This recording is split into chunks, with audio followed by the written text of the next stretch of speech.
Very nice view.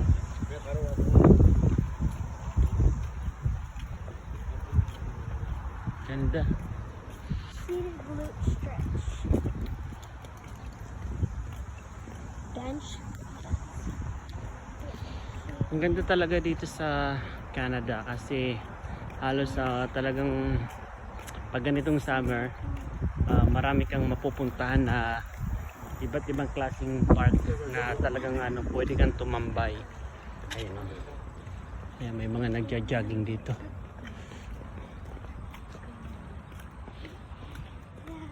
Wow, Look at her.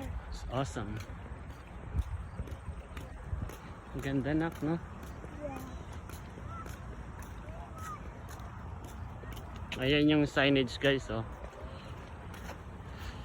Saigon.